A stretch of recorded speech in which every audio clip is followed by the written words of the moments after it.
Olá, começa agora o SC Vale Notícias desta sexta-feira, 8 de julho. Acompanhe os nossos destaques. Festival Gastronômico de Pomerode traz a apresentação de chefes de cozinha toda noite. Joguinhos abertos de Santa Catarina vão continuar em Caçador. Copa Pomerode de Futebol continua com mais 3 jogos neste final de semana. A lei que determina o uso dos faróis baixos em rodovias entra em vigor hoje. O objetivo da medida é aumentar a segurança nas estradas e reduzir o número de acidentes frontais. O motorista que for flagrado com as luzes apagadas vai receber uma multa de R$ 85,13, além de 4 pontos na carteira. Pessoal, toda sexta-feira nós vamos trazer uma oportunidade de doação de animais. É o Cantinho do Bem. São casos de maus tratos e bichos que precisam de um lar. Através de uma denúncia, a magrela foi encontrada amarrada sem comida e sem água. Muito desnutrida, ela foi recolhida pelos voluntários do sítio Dona Lúcia. Ela já ganhou algum peso e está na luta para sobreviver. O que ela mais quer agora é uma família que possa lhe dar carinho e amor. Se alguém ficar interessado, pode enviar um e-mail para cantinhodobem@jornaldepomerode.com.br. Uma das atrações do Festival Gastronômico de Pomerode são as apresentações de chefes de cozinha. Ontem nós conversamos com uma das chefes que trouxe uma receita especial para as crianças. Bom, não tem como negar que a principal atração do Festival Gastronômico é a gastronomia, muita comida boa. Afinal de contas, são mais de 70 pratos e também 10 pratos típicos da região da Pomerânia. E nós temos uma atração aqui, que são os chefes de cozinha, que se apresentam toda noite. Hoje eu vou conversar com a Vandréa Vasselay, que é chefe de cozinha e tem uma receita especial para as crianças. É isso, Vandréa? É um pão de queijo especial, mais recheado, é isso? Como é que funciona? Assim, vai ser uma receita super fácil, né? Que eu elaborei especialmente para o cardápio infantil, que é um pão de queijo de liquidificador, com cobertura de Nutella e doce de leite. E ainda a gente vai confeitar depois, né, os pães de queijo. Andréa, você vai estar aqui 4 noites, né? São 4 apresentações. Você pode falar um pouquinho sobre as receitas? Sim, vou estar aqui 4 noites, né? Fui convidada pela Calecita e também pela Olho Embutidos. Então, todas as noites vai ser um cardápio diferente. E essa noite vai ser o pão de queijo e também um risoto de linguiça. Legal. E toda noite, além das suas apresentações, o festival traz uma apresentação de um chefe, né? Sim, todas as noites. Tem para todos os gostos, inclusive. Tá certo, conversei então com Vandréa Vasselay, chefe de cozinha, que se apresentou aqui no Festival Gastronômico e também vai se apresentar outras 3 noites. E você é convidado. Toda noite tem uma apresentação especial de um chefe de cozinha e a SC Vale traz todos os detalhes. Bom, é sempre um prazer para qualquer veículo de comunicação receber grandes personagens da comunicação, do jornalismo. E a SC Vale tem esse prazer hoje, recebendo aqui Rogério Martorano, um dos principais jornalistas do Brasil, que ficou reconhecido até internacionalmente. O Rogério, que começou a sua carreira em 1959 no jornal O Cruzeiro, entrevistou personalidades nacionais e internacionais, como Fidel Castro, Frank Sinatra, ele que também foi conhecido por apresentar, né, colocar Santa Catarina no mapa, ou seja, uma lenda da comunicação. Rogério, um prazer, obrigado. Pois é, olha, você sabe que colocar um estado no mapa não é fácil, porque a pauta das grandes empresas de comunicação, ela é determinada. Mas eu, como era afiliado do Assis Chateaubriand, e tinha muito prestígio no Zero Social, na revista Cruzeiro, aí eu mesmo determinava as pautas. E eu nunca deixei de promover o meu estado. Todo ano, todo mês, eu fazia uma matéria sobre Santa Catarina. Mandava fazer, fiz dezenas de reportagens, promovi o frio do país, fiz a primeira matéria de neve na revista Cruzeiro em 1959, e depois repetia sempre.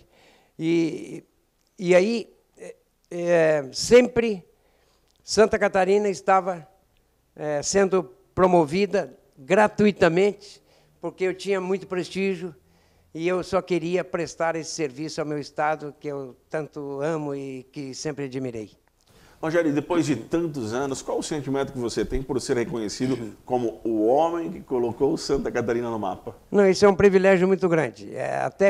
Agora, recentemente, o governador do estado, o governador Raimundo Colombo, me concedeu a medalha Jerônimo Coelho, por reconhecer este trabalho que eu fiz em prol de Santa Catarina.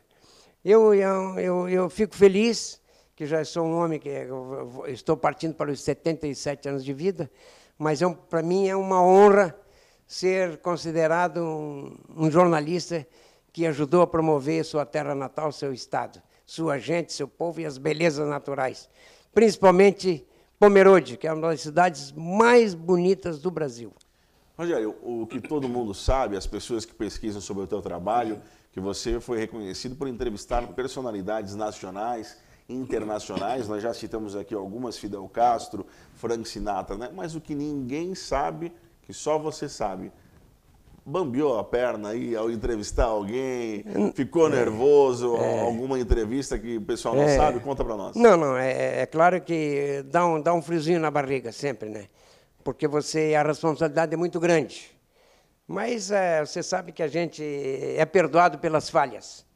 E aí eu sempre fui muito otimista e sempre me saí muito bem, graças a Deus. Rogério, se passaram algumas décadas depois que você começou no Jornal Cruzeiro, sua carreira em 1959, e o avanço da tecnologia e da comunicação sempre caminharam rapidamente juntas, né? Eu queria que você falasse para nós o que você pensa, o que você vê hoje sobre essa tecnologia na comunicação, ao fazer comunicação, ao fazer jornalismo. Não, eu jamais imaginaria, nenhum jornalista, na verdade, jamais imaginaria que a tecnologia chegasse no estágio que chegou. É impressionante assim, a evolução, principalmente para a imprensa escrita, e a televisionada também, é impressionante assim, e a qualidade, e eu fico admirado da capacidade dos profissionais, como o meu entrevistador. Eles têm um QI muito acima de nós, do século passado. Queria que você falasse para nós agora. Você teve um envolvimento com a política, um envolvimento profissional com a política também, desde muito cedo, né? Hoje, a situação que o Brasil passa, o que você tem a falar sobre isso? Olha, eu jamais imaginei que o Brasil fosse atravessar um tempo tão difícil como estamos atravessando. Você sabe que eu fui um grande amigo do Juscelino Kubitschek, que foi um grande presidente da República. E isso tanto é verdade que em dezembro de 63, o Juscelino queria falar comigo. Aí pediu para o José Montello para me chamar, que ele queria falar comigo. Aí eu fui na casa do Juscelino, lá em Ipanema, no Rio de Janeiro. Aí o Juscelino me disse: Rogério, eu vou voltar à presidência em 65. E eu estou organizando um comitê central aqui no Rio de Janeiro que vai coordenar a minha campanha a nível nacional. Aí eu já chamei o Francisco Negrão de Lima, que depois foi governador do Rio de Janeiro. Eu chamei o Fernando Nóbrega, que foi ministro do Trabalho dele na presidência. Eu chamei o José Maria Quimim, secretário desde o tempo de Minas, ele governador, ministro da Fazenda. E chamei o José Montello, que era da Academia Brasileira de Letras, intelectual, um brilhante escritor, jornalista, que era o secretário de comunicação dele. E vou chamar você, que você tem 23 anos, mas você é muito conhecido, você é muito otimista, você é inteligente, e eu quero que você participe desse grupo que vai coordenar a minha campanha. Aí eu disse: presidente, é uma honra para mim, mesmo jovem, mas vai ser uma honra. E o senhor voltará à presidência, que o senhor tem 74% do Ibope para 65. Mas, infelizmente, veio a Revolução e não aconteceu essa eleição. E eu sempre fui muito ligado à política. Mas eu nunca, respondendo à tua pergunta, eu nunca imaginei que o país chegasse no estágio que chegou. Eu nunca imaginei. Eu sempre acompanhei, eu fui o maior amigo do governador Carlos Lacerda, fui amigo pessoal do Ney Braga, do Paulo Pimentel, do Jorge Boy, todos os governadores de estado. Eu sabia como é que caminhava a administração pública e a política.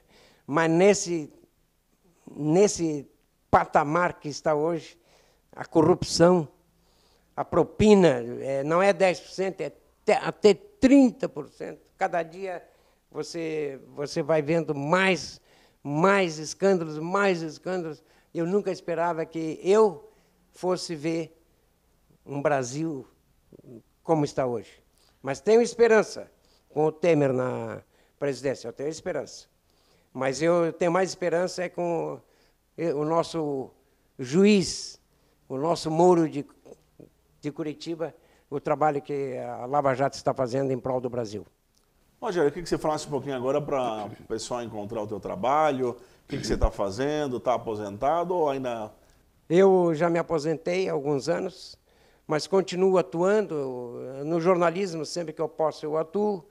Eu atuo muito na gastronomia, eu sou famoso para fazer certos pratos, porque eu sou muito marqueteiro. E o carreteiro é um deles, né? E o carreteiro, eles dizem que eu faço o melhor carreteiro do mundo. Aí o Cacau Menezes, que é meu grande amigo, coloca na coluna dele o melhor carreteiro do mundo. Aí eu vou fazer para o prefeito do Rio de Janeiro, vou fazer para o governador do Rio Grande do Sul, vou fazer para os Bornós, vou fazer para os Cirós, agora vou fazer um aqui para o Jornal do Pomerode, para mostrar para vocês que o carreteiro que eu faço é verdadeiramente o melhor carreteiro do mundo. Eu queria agradecer, Rogério, então, pela sua presença aqui no estúdio da SC Vale. Muito obrigado, é um prazer conhecer um pouco do seu trabalho e ter a oportunidade de entrevistá-lo. Obrigado pela visita. Obrigado também, eu que agradeço. Para mim é um privilégio muito grande, sendo entrevistado por um jovem que podia ser meu neto, e com tanta categoria, com tanta sabedoria e competência. Parabéns, e parabéns ao Jornal de Pomerode, que eu considero um dos melhores jornais de Santa Catarina e do país. Tá certo, então, obrigado, Rogério Martorano, conversou um pouquinho com a gente, falou um pouquinho todo sobre o seu trabalho, sobre a sua carreira. O SC Vale Notícias continua e traz agora a previsão do tempo. A chegada da nova massa polar já provocou queda acentuada de temperatura no sul do Brasil. A menor temperatura nesta quinta foi de 1,3 graus negativos em Bom Jardim da Serra, em Santa Catarina. Nesta sexta, o centro dessa massa polar passa pelo sul. Novamente, os 3 estados poderão ter temperaturas negativas. Há possibilidade de geada na campanha gaúcha, áreas de Serra e Planalto do Rio Grande do Sul, Santa Catarina, leste do Paraná, inclusive em Curitiba, e muito nevoeiro pela região. Depois, o sol predomina, o tempo segue firme. Curitiba pode amanhecer com 3 graus. A máxima prevista é de 17 graus em Florianópolis e apenas 18 graus em Porto Alegre. No sábado, o ar polar já se afasta da região e volta a chover por conta de áreas de instabilidade que avançam do Paraguai. Os 3 estados poderão ter pancadas de chuva no oeste da região. Já entre domingo e segunda-feira, outra frente fria passa pelo sul. Por isso, o mapa de chuva indica volumes de 50 a 80 milímetros. No Rio Grande do Sul, Santa Catarina. Na região serrana, pode chover até 100 milímetros.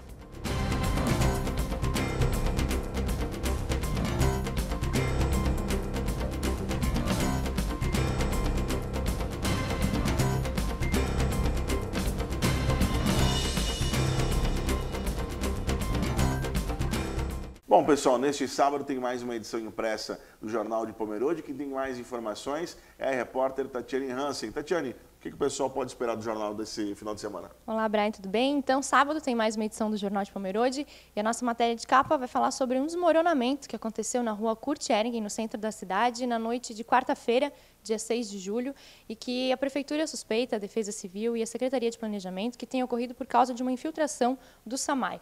Na verdade, o terreno ali vai ser construído um prédio, na verdade deve ser uns 6 andares, né?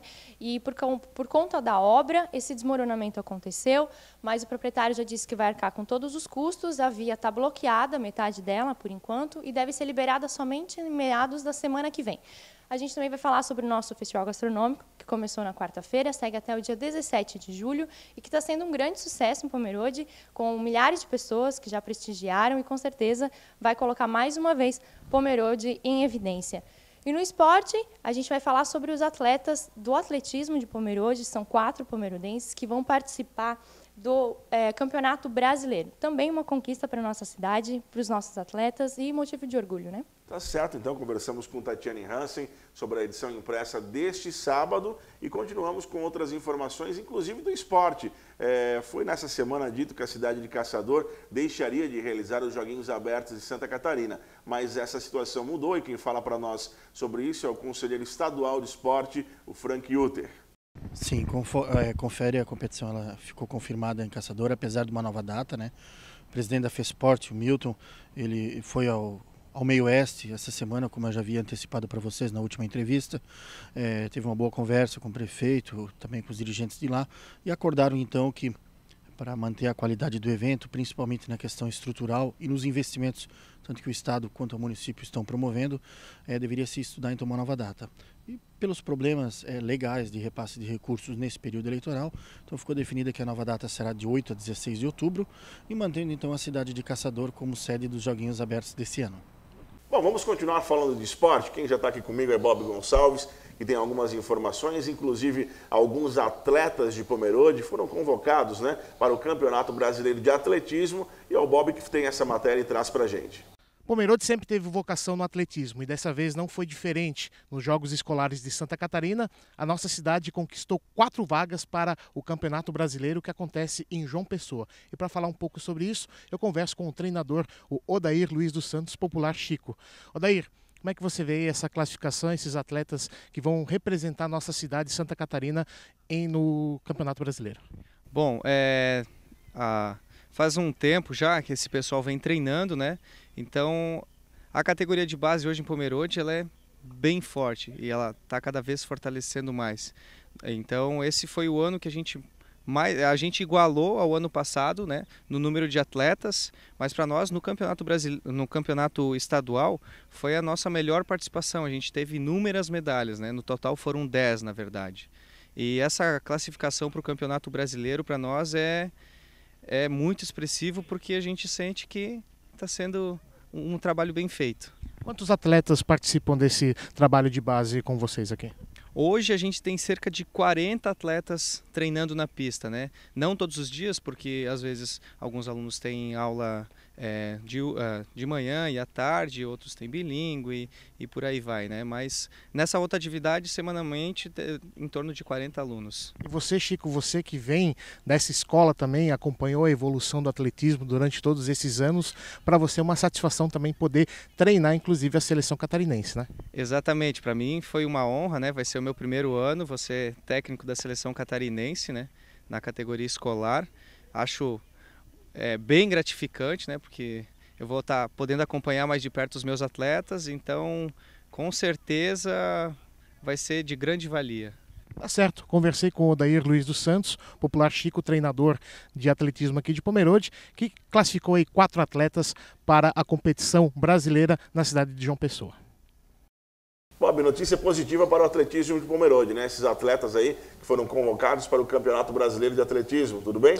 Tudo certo, Brian, com certeza uma boa notícia para a cidade de Pomerode, esses atletas aí que vão participar do Campeonato Brasileiro em João Pessoa, na Paraíba, entre os dias 20 e 29 de setembro. São eles o Daniel Augusto Radins, no lançamento de dardo, o Rodrigo Lopes nos 250 metros rasos, a Yasmin Yandri Pisque no lançamento de peso e de disco e a Gabriela Cotet no salto em altura. Com certeza uma grande conquista para o atletismo da nossa cidade, trabalho de base aí bem realizado pelos professores Chico e também o professor Vilmar Vailate. Bob, outras informações que a SC Vale vai trazer é a respeito do campeonato da LPD, que continua nesse final de semana, né? Com certeza, Brian. O campeonato da LPD, a Copa Pomerode de Futebol, continuando nesse fim de semana, no próximo domingo, com 3 partidas em Rio dos Cedros, lá no estádio Ferdinando Lenz, e o Flamengo de Rio dos Cedros encara o Atlético Pomerodense. O Atlético que vem de vitória e o Flamengo que vem de derrota. Então, o Flamengo estreando em casa pode aí se recuperar na competição.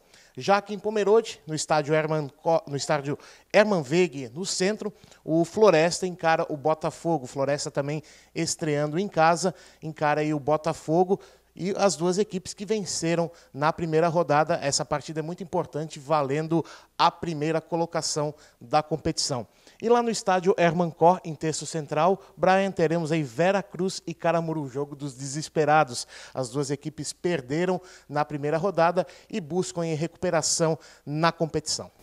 Tá certo, mais alguma informação? Teremos aí o Vilsão e também o Fernando, que foram expulsos contra o Atlético. Eles então não jogam contra a equipe do Caramuru, né, apesar do Veracruz estar estreando em casa, né, mas não vai poder contar aí com o Wilson nem com o Fernando. Teremos também, Brian, o Campeonato de Bairros, que chega às suas semifinais, no campo do Nacional, lá no Alto da Serra. Teremos aí a partida entre Formigueiro e Amigos do Pinguim. O primeiro jogo terminou 0-0. Essa partida acontece a partir das 2h30 da tarde. E logo após, o jogo entre Vila e Avaí, também aí um jogaço, 1-1 a primeira partida, com certeza 2 grandes jogos aí pelas semifinais do Campeonato Integração de Bairros. Bob, então obrigado pelas informações. Nós trazemos outros dados na segunda-feira, né? Trazendo a cobertura aí do campeonato da LPD e outras notícias do esporte, é isso? É isso mesmo. Continue acompanhando aí tudo o que acontece no Vale do Itajaí em matéria de esporte, aqui pela SC Vale. Gente, o SC Vale Notícias desta sexta-feira encerra por aqui. Nós voltamos na segunda-feira com outras informações. Acesse www.scvale.com.br.